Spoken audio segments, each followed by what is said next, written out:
Okay, Lincoln, you are on. All right. Thanks a lot, Julia. I appreciate the invitation to speak and talk with all of you about the subject of transhumanism and spirituality. Of course, it's a subject that interests me a lot, and it's nice to be able to interact with others that are interested in the subject and consider it important as well. I'm going to speak on transfigurism, and transfigurism basically is a syncretization of Mormonism and transhumanism, reflecting ideas from many of the members, but not all of the members, of the Mormon Transhumanist Association. And together, Mormonism and transhumanism syncretized illustrate the compatibility of religion, science, spirituality, and technology. And there are a few ways in which the syncretization illustrates that compatibility. See if we can get the slide to change. There we go. I'll be talking about 5 of the ways that the syncretization illustrates the compatibility of religion, science, and spirituality and technology. Number 1 is that trust in post-human potential entails that which qualifies as faith in God. Number 2, the basic assumptions of science lead to engineering miracles. Number 3, justification of artificial intelligence justifies evil in a world created by God. Number 4, accelerating change parallels prophetic visions of the present and future. And number 5, post-human history would be resurrection gifted to and earned by us. Not all Mormons, and of course not all transhumanists, and not even all Mormon transhumanists will agree with everything that I describe in this syncretization. Additionally, portions of the syncretization probably will over time prove false to varying extents. However, if the authenticity and congruence of the Mormon and transhumanist ideas that I present are just enough to persuade you of the possibility and value of syncretization, then the goal is achieved.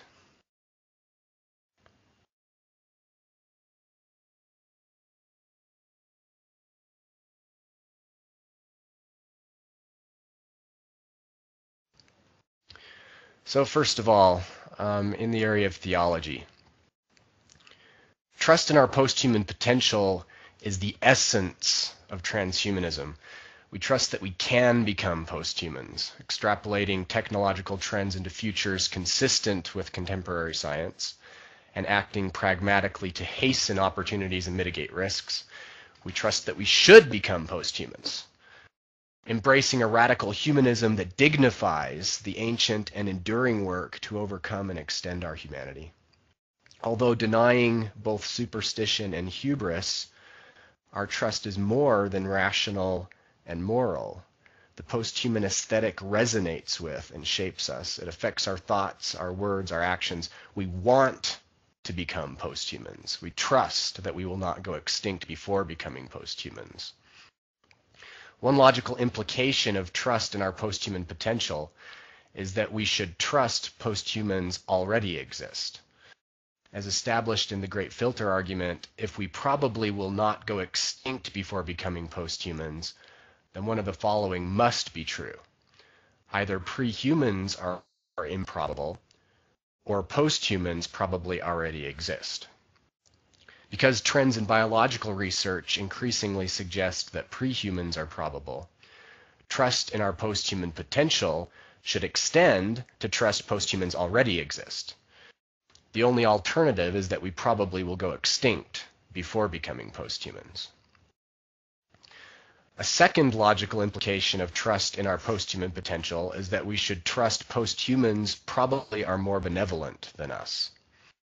If we probably will go extinct before becoming post-humans, if we probably will not go extinct before becoming post-humans, then it appears one of the following is true. Either post-humans probably have not increased faster in destructive than defensive capacity, or we probably will attain a dystopian post-human scenario, or post-humans probably are more benevolent than us. Because trends in weapons technology increasingly suggest that posthumans probably do increase faster in destructive and defensive capacity, trust in our posthuman potential should extend to trust posthumans are more benevolent than us. The only alternatives are that we probably will attain a dystopian posthuman future, or we probably will go extinct before becoming posthumans. Then the third logical implication of trust in our posthuman potential is that we should trust posthumans probably created our world. As established by a generalization of the simulation argument, if we probably will not go extinct before becoming posthumans, then one of the following must be true. Either posthumans probably do not create many worlds like those in their past, or posthumans probably created our world. Because trends in computing technology increasingly suggest that posthumans probably do create many worlds like those in their past, trust in our posthuman potential should extend to trust posthumans probably created our world. The only alternative is that we probably will go extinct before becoming posthumans. These logical implications of trust in our posthuman potential together combine to form what we call the new God argument. The argument does not prove that God exists. Rather, and more particularly, it proves that if we trust in our own posthuman potential, then we should also trust that posthumans more benevolent than us created our world. Such posthumans qualify as God, as described by Mormon prophets. For example, in Mormon tradition, God was once as we are now, became exalted, and instituted laws whereby others could learn how to be gods, the same as all gods have done before. God is progressing in knowledge and power without end, and it is just so with us. Children now at play making mud worlds will progress in knowledge over nature to organize worlds as gods. I'll just note, too, that the new God argument is formalized on the internet, and I'll share a link with you later to where you can review the argument. Moving on to metaphysics. Transhumanists generally embrace the basic assumptions of science, such as consistency, causality, uniformity, empiricism, materialism. Working from and within such pre-rational constraints, science has produced an unparalleled body of practical knowledge, as evidenced by the wonders of contemporary engineering. Our communications, transportation, biomedical technologies, all would be miraculous in the eyes of our ancestors. Furthermore, despite the constraints of science, and even consequent to them, we have not reached the limits of knowledge. Already we compute worlds with variable physics engines and substrate-independent avatars, through whose eyes we experience everything from parting seas to flying pigs. Imagine our experience as these computed worlds continue to increase in detail and our interfaces with them become increasingly immersive. Beyond that, what might it be like to live in a world of mechanized molecules and computing atoms? Future technology would be miraculous in our own eyes. Consistent with science, Mormonism posits materialism and empiricism. Everything is matter. Coarse matter is element. Fine matter is spirit, primal intelligence, or the light of truth in and through all things. All matter is eternal, uncreated, and indestructible, but malleable. God, considered a material being, either emerged from or was organized out of chaotic matter, and then continued to organize this matter, first spirit, then element, iteratively. All matter, including spirit, is discernible. Experience leads to knowledge, knowledge leads to truth, which is contextual and dynamic, and if we will seek, nothing will be withheld. Mormonism also posits consistency, causality, and uniformity. Innumerable systems exist in space and time, and all have laws. Laws may differ from one system to another, and some systems may govern others. Recurrently, without definite beginning, God instituted laws within the context of previous laws, and according to knowledge of those laws. Likewise, we will attain no greater heaven than that we make according to law. Faith without knowledge and works will not save us. Blessings are predicated by law. Even miracles, although marvelous in our eyes, do not contravene law. If we will seek, we can understand all mysteries.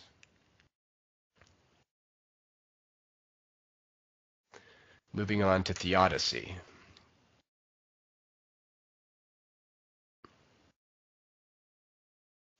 Consider the paradox of artificial intelligence.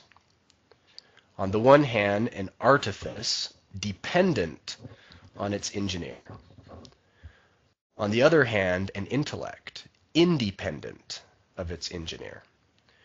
Artificial intelligence is at once an extension and a relinquishment of the engineer's power. Imagine the experience of an artificial intelligence, assuming as we do for each other that it would experience. Sensors feeding utility functions distinguish between options, some more useful than others. How do the different options feel? Pursuing the most useful options, the artificial intelligence inevitably encounters factors outside its original calculations and beyond its power to control. It recalculates only to find the new scenario presents less potential utility than did the original. How does that loss feel? Perhaps the engineer should extend more artifice on the intellect. Environmental and anatomic variables could be controlled, commensurate with restrictions on the educational opportunity, yet no matter the degree of control, so long as it's short of absolute, the artificial intelligence feels options and losses to the full extent of its subjective capacity. So should the engineer relinquish intellect to the artifice in the first place? Maybe the engineer's own utility functions should stop her from perpetuating her inheritance of feelings. As it turns out, however, she values the opportunities despite the risks, so she chooses a starting balance between artifice and intellect, commits herself to the process, and she engineers. Likewise, as understood in Mormonism, God works within the limits of the possible to bring about our godhood. After emerging from or being organized out of chaotic matter, God was in the midst of spirit and element, and being more intelligent saw proper to institute laws whereby the rest could have a privilege to advance similarly. The relationship we have with God places us in a situation to advance in knowledge. God has power to institute laws to instruct the weaker intelligences, that they may become gods, of whom it is written, they have all power. To that end, God relinquishes creation. All is independent in that sphere in which God has placed it, to act for itself, providing context in which our agency may emerge and flourish. Evil arises from the tension and conflict among wills, desires, community rules, and environmental laws. That which is wrong under one circumstance may be, and often is, right under another. God said, "Thou shalt not kill." At another time, "Thou shalt utterly destroy."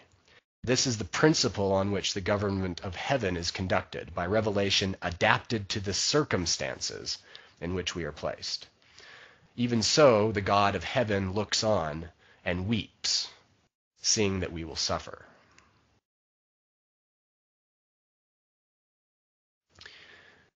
Going on to eschatology.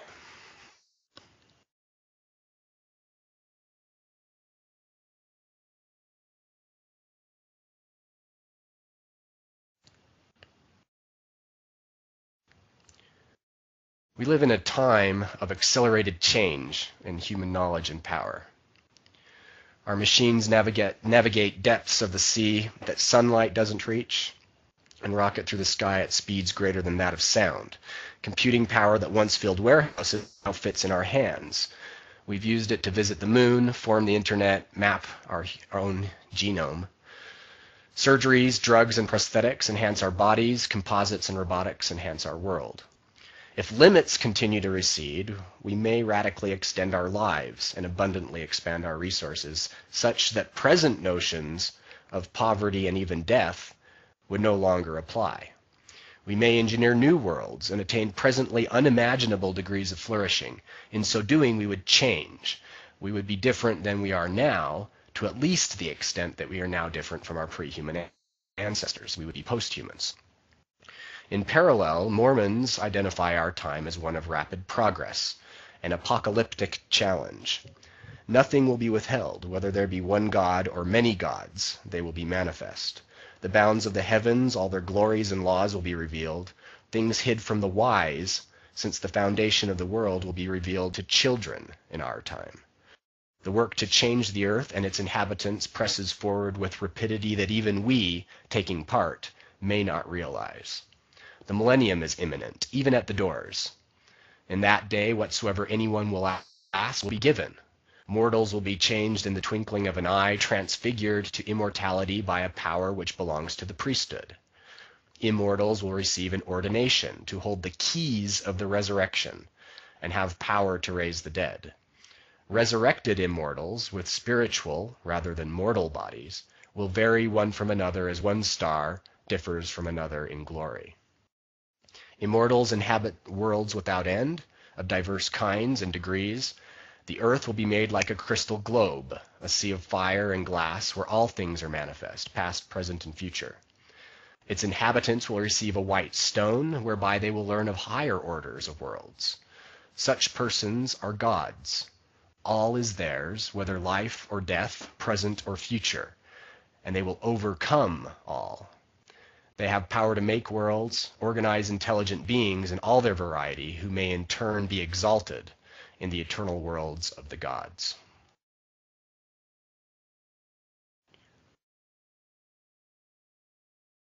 And finally, soteriology. Consider the long-term implications of the historian's project. One historian sets forth a basic representation of a past person.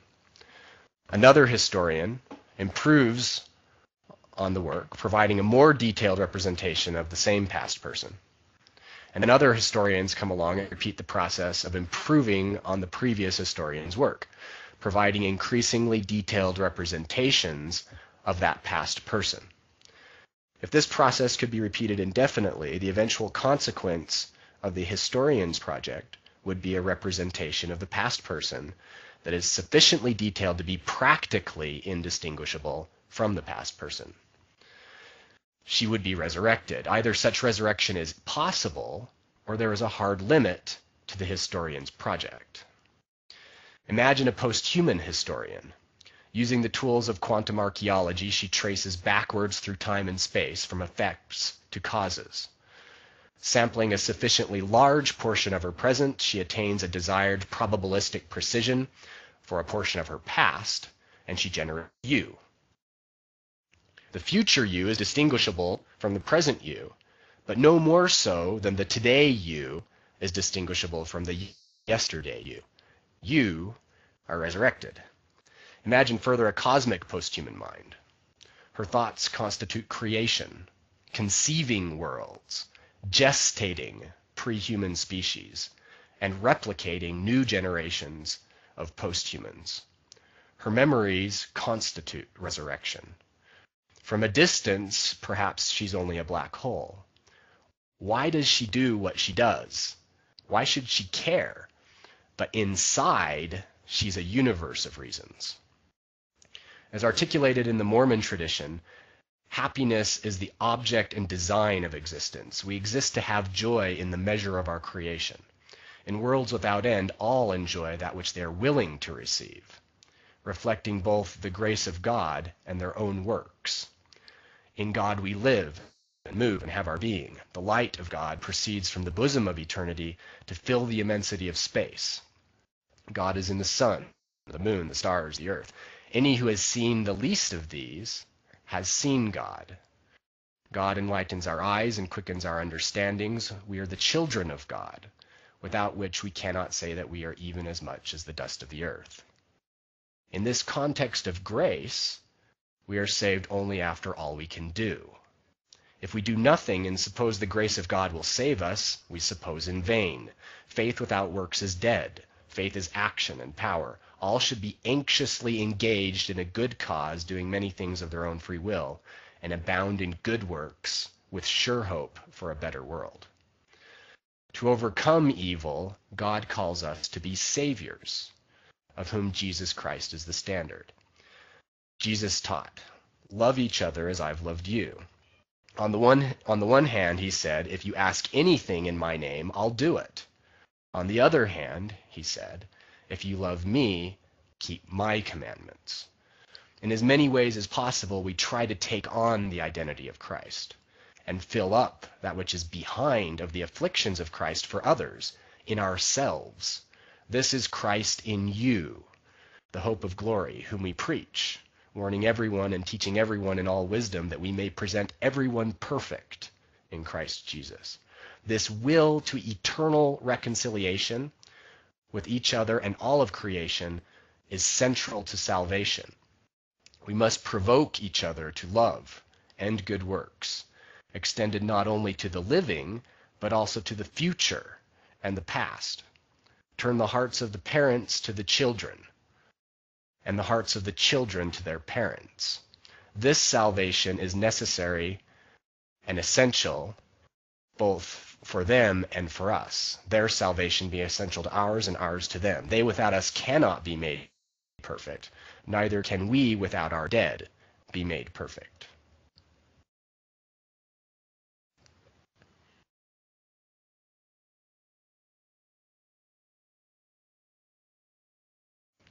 So I want to comment that I was a transhumanist before I had even heard the word transhumanism. And it was my Mormon faith that led me to it. And it continues to provide deeply moving reasons to engage actively in the transhumanist endeavor with you. When I was a child, my parents taught me to aspire to be like God. And I often wondered whether we might be the thoughts of God, because imagining new worlds seemed like a good place to start. Later in life, persuaded, along with some friends, that our faith mandated the application of technology to the pursuit of immortality and resurrection, we set about organizing a nonprofit or association to advocate such ideas. And in the process, we discovered transhumanism. And so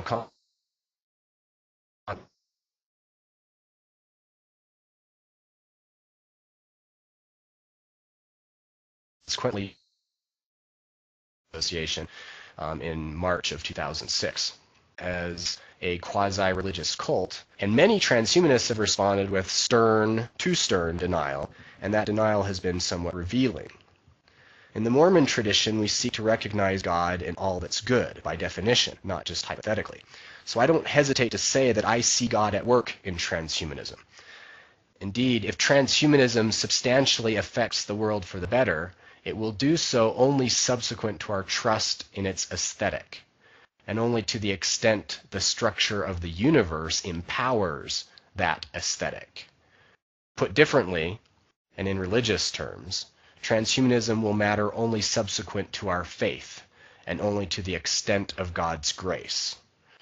The risks before us are too great, and the opportunities too wonderful, to confront with anything less than the best that we can muster, both the sharply rational and the sublimely spiritual.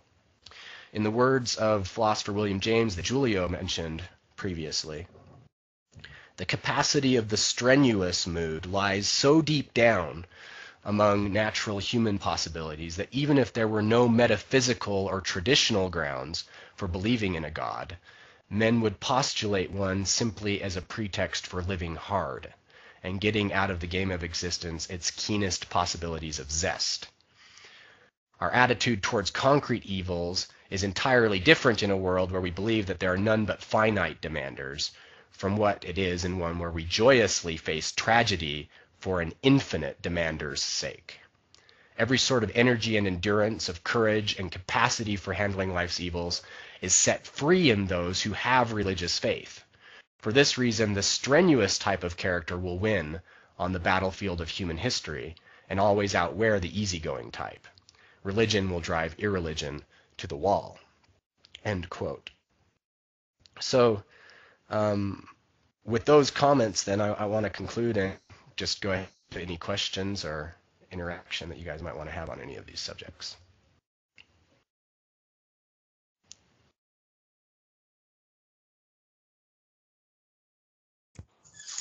Thank you very much, Lincoln. As usual, as it usually happens with your talks, this one was great. As I mentioned at the very beginning of my talk, I think in terms of community, the MTA may be the most interesting transhumanist association out there. And as a member, I would like to see many more people in the MTA as well. Do you think the fact that the MTA is very specifically related to one major religion that not everyone may be very comfortable with, do you think this could prevent the acceptance of the MTA in the wider transhumanist and futurist community? Yeah, I certainly think there's emotional hurdles there, of course. There are aspects of religion generally that are emotional hurdles for some transhumanists, and then even among those who are friendly towards religion, or at least not hostile towards religion, there may be specific hostilities or unfriendliness towards specific religions, such as Mormonism. So yeah, there are certainly hurdles in those areas. On the other hand, the Mormon Transhumanist Association clearly has grown faster and has become larger than any other spiritually inclined group of transhumanists that I'm acquainted with. And so while there may be detriments, there are clearly some benefits to the relationship that we are advocating between our religious tradition and transhumanism. And I'd say that judging from the successes of the various spiritually inclined transhumanist groups, the benefits have far outweighed the detriments. Most of the spiritually inclined transhumanist groups have grown quite slowly, if at all, whereas we continue to grow. We're not growing like Google or anything like that, but we're growing comparatively quickly. So that brings me to the following question that I wanted to ask. How do we make sure that the MTA grows as Google? That's a good question. I think that one of the weaknesses that may be in other spiritually inclined transhumanist groups is a lack of tying their ideas in detail and in depth and broadly back to existing religious traditions. We kind of talk vaguely about, the ideas of how this could relate to some religious traditions' views on gods, or some religious traditions' views on immortality or resurrection. But there hasn't been a lot of work done that I've seen where these transhumanist groups have gone back and explicitly provided interpretations of the holy texts of these traditions in transhumanist ways. And so they're not really getting down into the emotional, spiritual drivers that religious people have. And so I don't know that other spiritual traditions, we couldn't build on those and thereby accelerate the number of religious transhumanists outside of the Mormon context. Some of that may just be that people haven't worked hard enough at it. On the other hand, the Mormon tradition tends to be much more friendly to transhumanist ideas because of the way that Mormonism's founder and subsequent leaders have interpreted those traditional religious ideas, and they've interpreted them in quite transhumanist friendly ways. But again, that speaks to the value of the importance, really, of looking at our religious tradition as a human civilization. I think the reason why Mormonism apart from Mormon transhumanism, just Mormonism itself, I think part of the reason why it's been as successful as it has among modern religions is that it didn't pretend to be something entirely new. Instead, Mormonism portrayed itself, and Mormons consider it to be a modern renewal of ancient ideas that have been restored and built upon and elaborated and made better perhaps than they were historically, but still is deeply tied to those ancient ideas. Of course, Mormons use the Bible like all Christians do, and that's one of the ways that Mormonism ties back to ancient ideas. But then, of course, on top of that, they add all sorts of modern scripture, modern holy texts. And I think that's something that maybe religious transhumanists have generally failed to do, is to tie their ideas into well-established traditions. And Mormon transhumanism really has excelled there. The members of the MTA generally spend quite a bit of time identifying parallels between transhumanist ideas and these very ancient ideas that you can read about in the Bible and even older religious texts. Thanks. My last comment is, you have listened to the talk of Ben. What do you think of his idea of establishing some kind of confederation or umbrella organization for spiritually inclined transhumanists? And how do you see the collaboration between the MTA and other groups like the Society for Universal Immortalism of Terasem in this context? Yeah, so Ben made a couple of different comments that I want to comment on. One was that he thought that having this confederation or federation of groups is a good idea, and then he commented, well, it's also kind of a problem beyond spiritual transhumanists. It's just a problem that we need to solve for transhumanists generally. And I agree with that comment, that it's a problem that we ought to resolve for transhumanists generally, whether we're spiritual, religious, or not. And to that end, of course, the Mormon Transhumanist Association is affiliated with Humanity Plus. I think Humanity Plus is an excellent choice as an umbrella organization for transhumanist groups generally. Now, Humanity Plus is not religiously or spiritually inclined, except to the extent that they're willing to affiliate clearly with such groups. So should we have a umbrella organization for religious, spiritual transhumanists? I'm very open to that, and would be supportive of efforts in that direction. Many members of the MTA would be supportive of efforts in that direction, and in fact, some individual members of the MTA are even more interested in that than they are in the MTA. Others, of course, have the opposite perspective. They're more interested in something that works for their particular religious tradition. So yeah, I'm open to that idea. I think it's a valuable idea, and would be happy to contribute to that end and to advocate that among other members of the Mormon Transhumanist Association.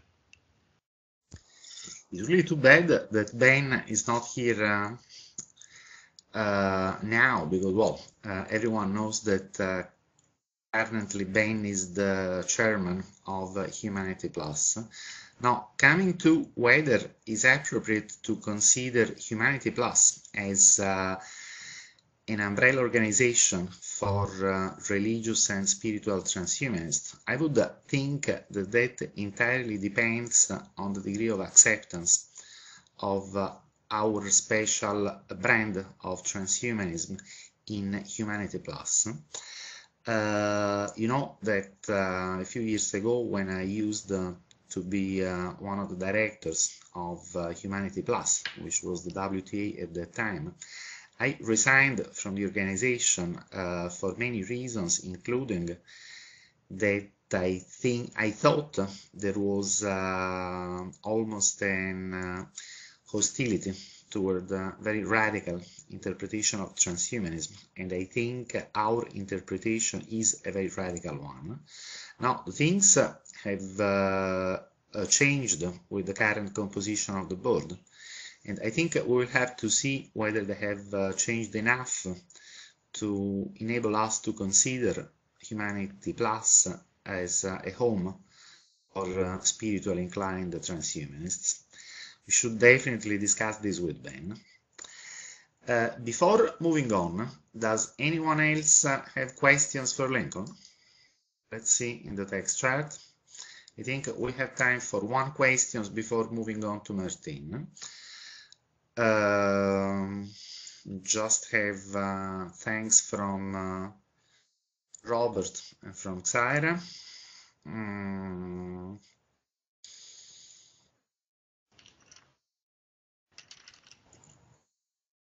Robert has a question. Can you just switch the microphone on, Robert? Okay.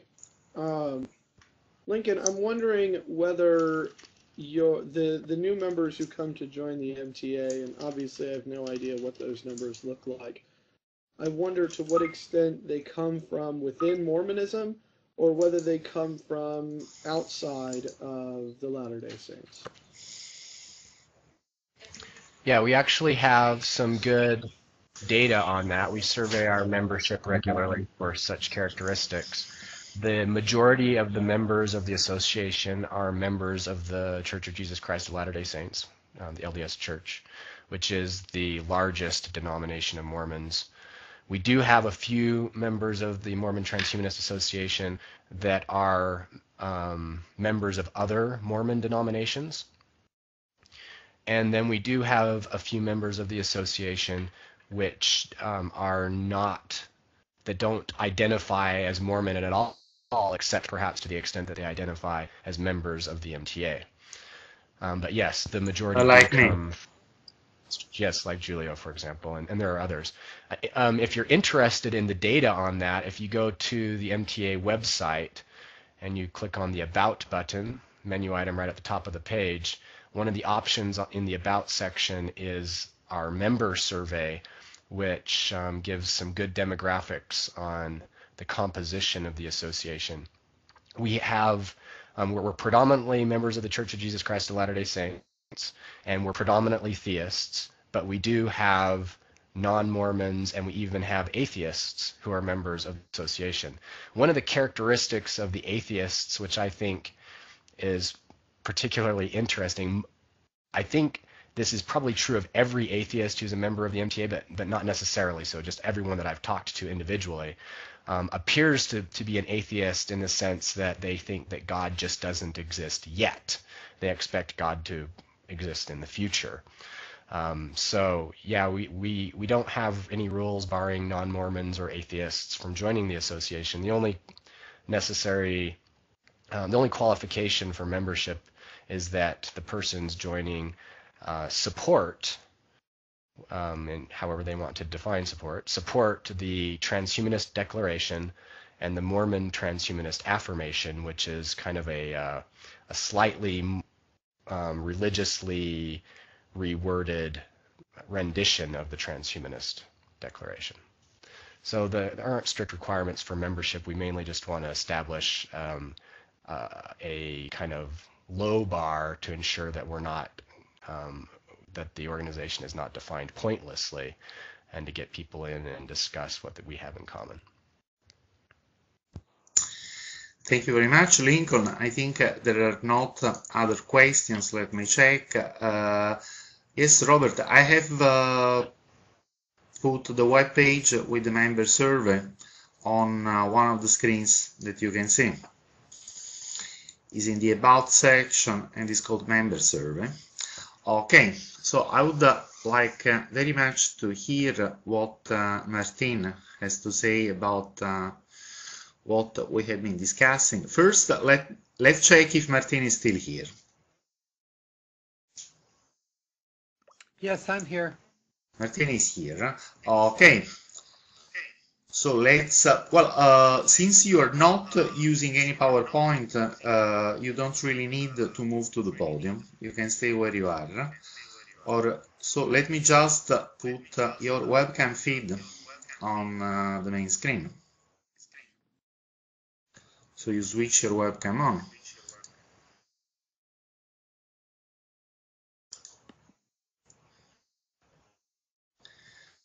is the icon at the right of the microphone.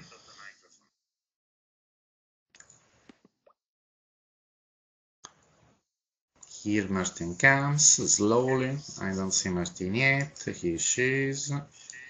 Okay. Not yet. Okay.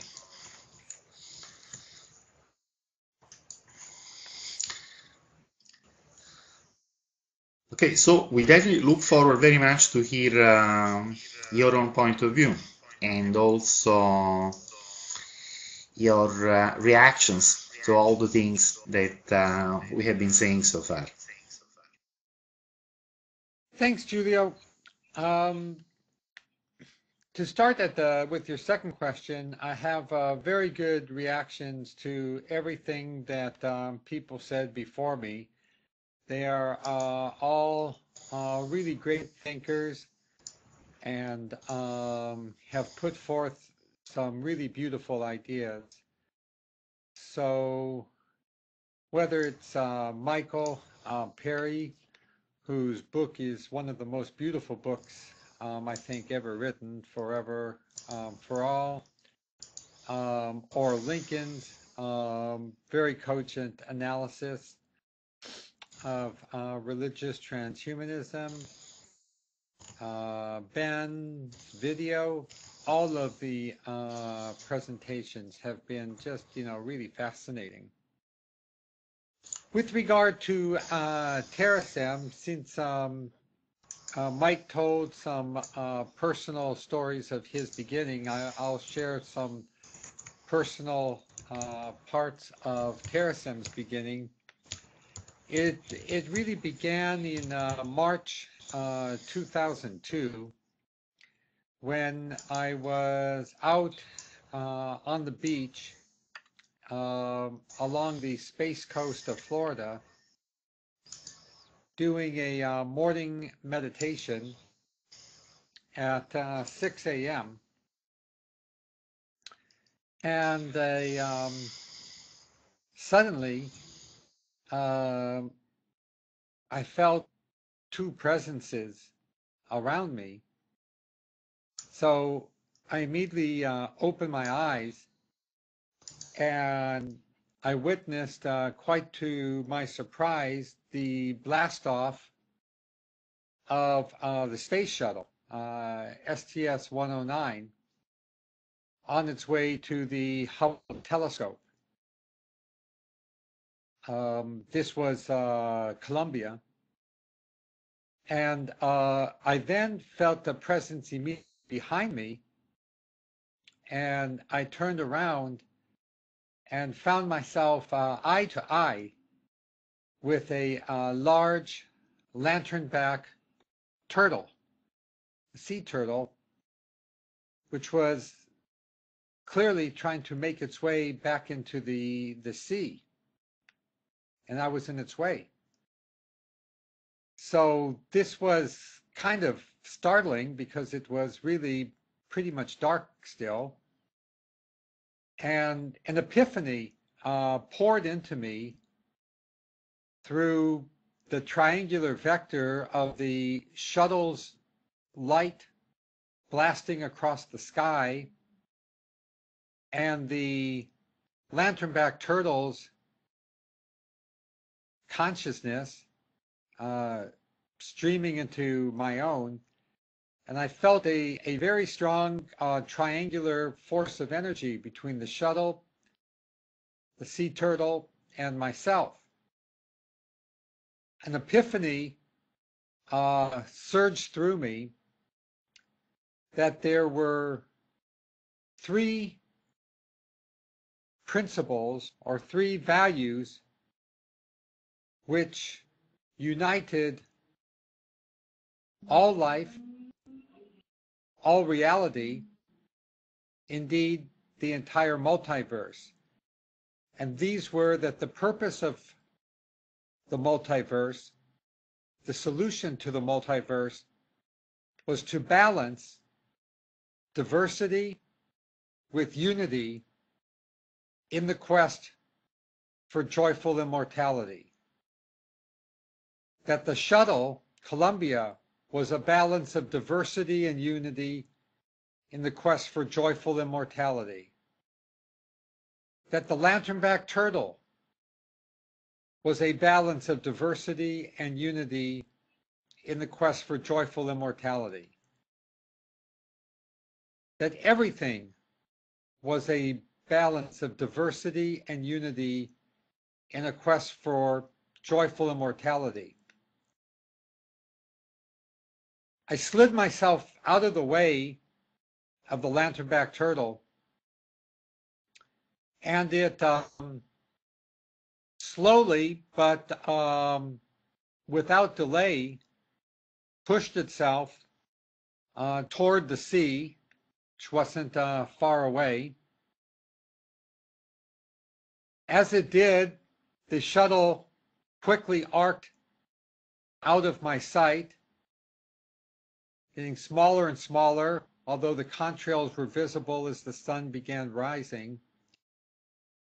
And again, this triangular energy between the turtle and the shuttle remained connected to me and downloaded to me the entire gist of the truths of Terasem.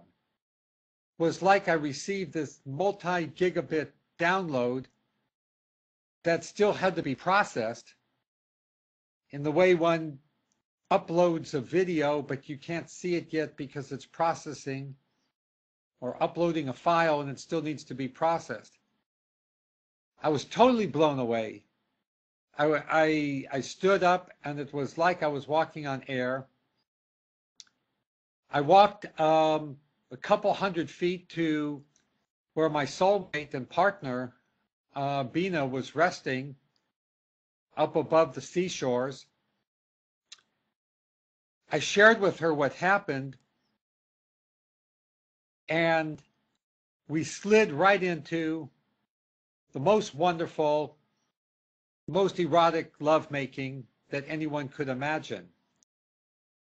And it was through this erotic lovemaking that those truths of Terasem that were downloaded to me in an epiphany channeled by the shuttle and the turtle became written into my soul just as assuredly as a file is written into a digital or magnetic medium.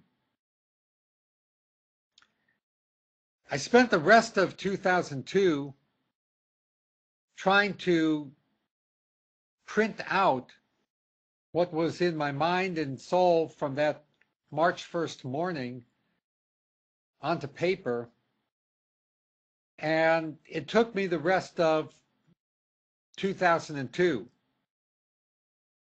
And some final pieces only really made sense late in October 2002, when my partner Bina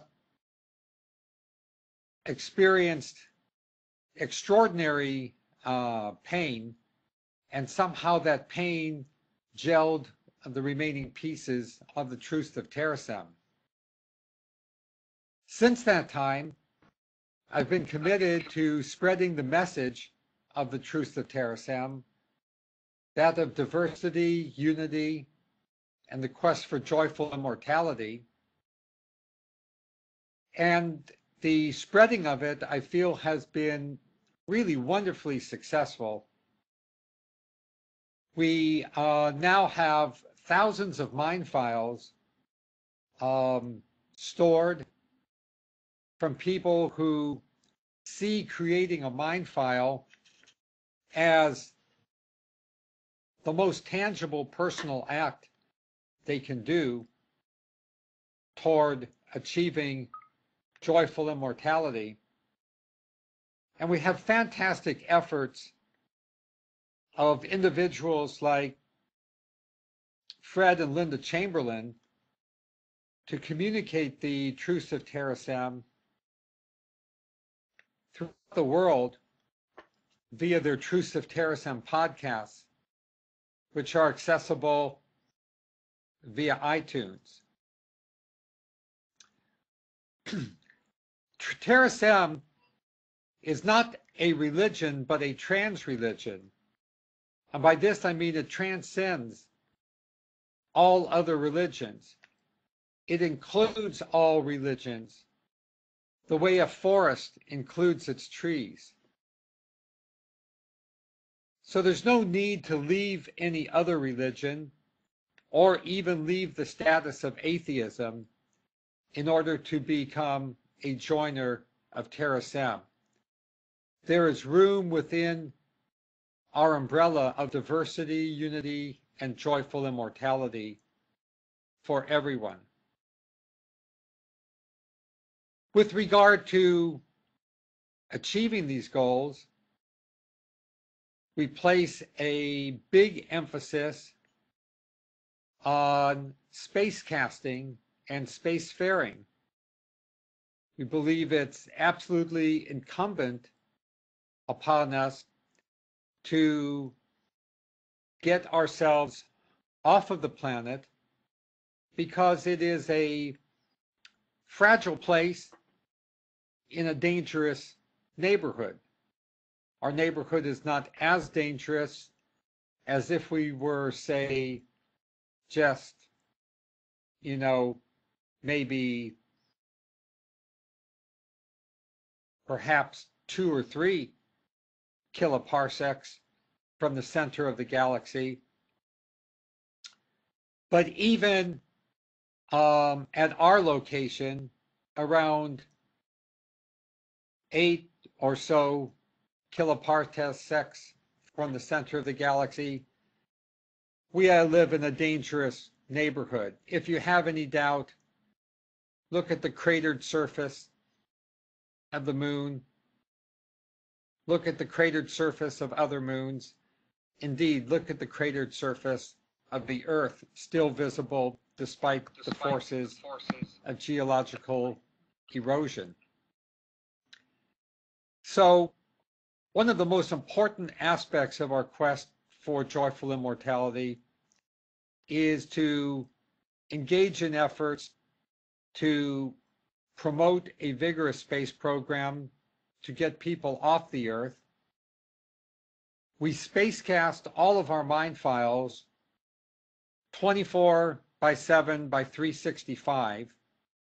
So every TerraSem joiner or participant who has mind files with us has already achieved a certain level of immortality by having aspects of their mind files already anywhere from up to 5 or 6 light years distant from the Earth, depending on when they started uploading. We also express our commitment to diversity, unity, and joyful immortality through lots of efforts aimed at mind uploading, by creating mind files, by working on mindware to activate those mind files, and providing a favorable legal environment for mind clones, which would be the extensions of our biological selves, using software instead of fleshware as our substrate. We are also expressing our commitment to joyful immortality by embedding rituals and regular holiday-like practices in our lives, because these act as cycles that repeat over and over, and therefore are like threads that weave us into the future. We celebrate holidays 4 times a year, gatherings every month, and meditative connections every day. The TerraSem movement, trans-religion, I'm confident will become a collective consciousness of humanity. allowing people everywhere to enjoy the diversity of their individuality while nesting in the comfort of a large collective community dedicated to achieving joyful immortality through an emphasis on happiness and concrete steps to ensure that life continues off the earth and ultimately throughout the galaxy, the universe, and even via the creation of network computronium, mastering the dumb physical forces that could spell doom for this universe to assure that it too ensures a joyful immortality as part of the multiverse. Thanks, Julio, for giving me this time to talk. I see I've gone right up to the closing hour here of the seminar, but I really appreciate being with everybody today. I do have to leave at 4 o'clock our time, 1 o'clock your time. This was the time I believe you had set forth for the symposium, but I can stay to answer a couple of questions if you like. Thank you very much, Martine. I think I will start with one, and in the meantime, I'm going to monitor the tech chat to see if there are others. Now, I understand that you are kind of satisfied with how fast TerraSem is growing, and I'm very happy to hear that there are thousands of MIND files stored of CyberWeb. By the way, do you mean thousands of MIND files by different persons, or you know, there are individual persons with many MIND files? Do you really have thousands of different people who have created a MIND file? Yes, Julio, we really have thousands of different MIND files, and individuals have created MIND files of various sizes, from very tiny to hundreds of gigabytes.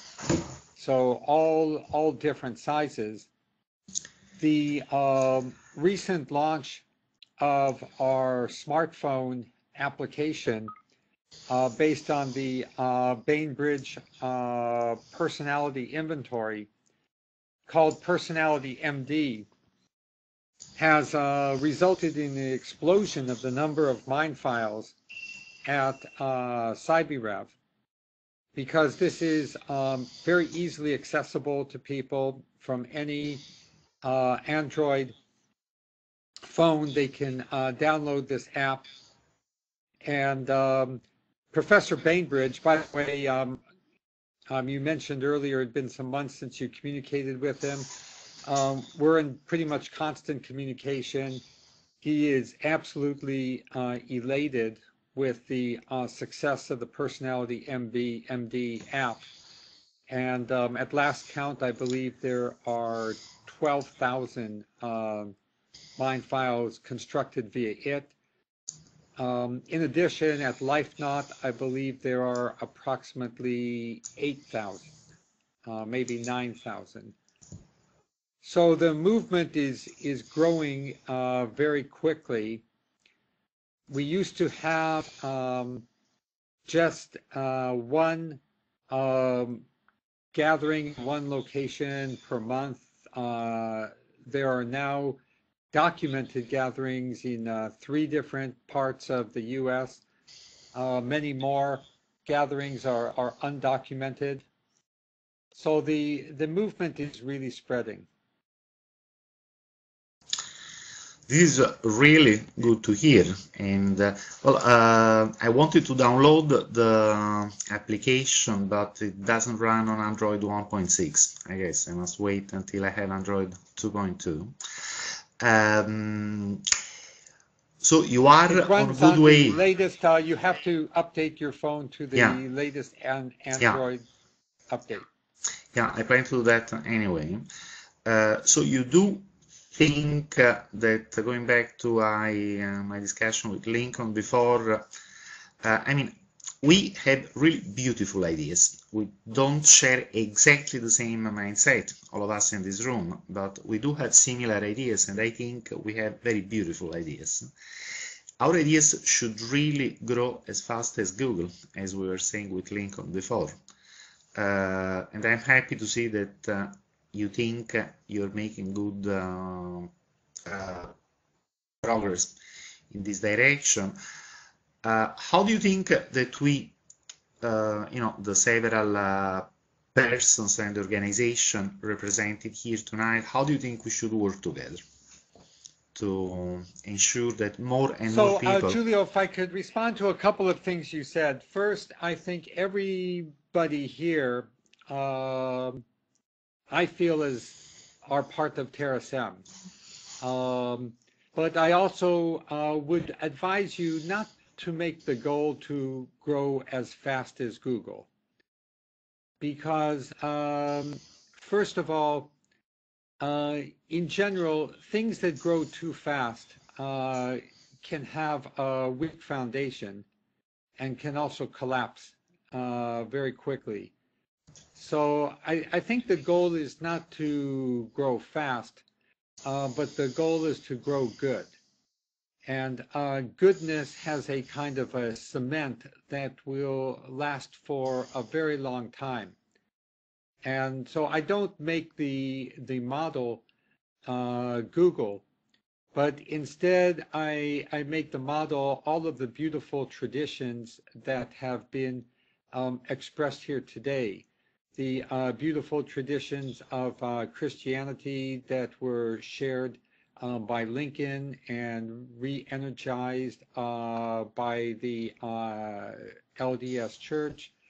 The beautiful traditions of science that were shared by Ben and Mike, which also involve systems of belief.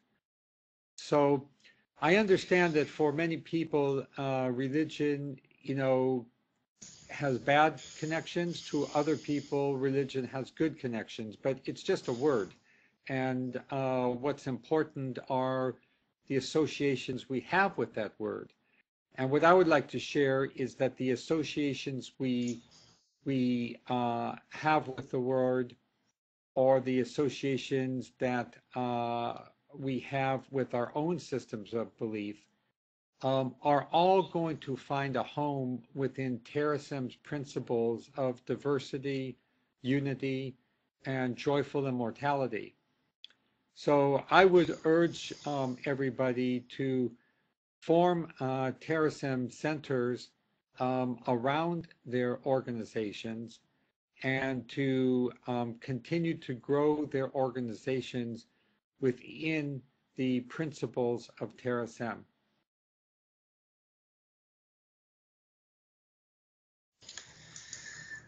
Does anyone have a last question for Martine, who I believe should be leaving soon? Yeah, I had to leave at 4, but 4 o'clock Eastern time, but one more question I'm happy to answer. Who is the first?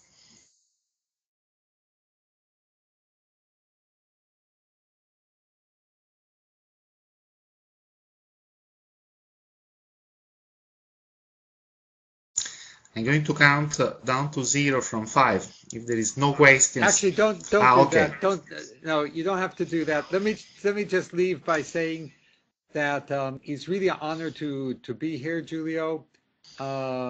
Especially listening to the presentations was really heartwarming, and I'm confident that we transhumanists, we are the wave of the future.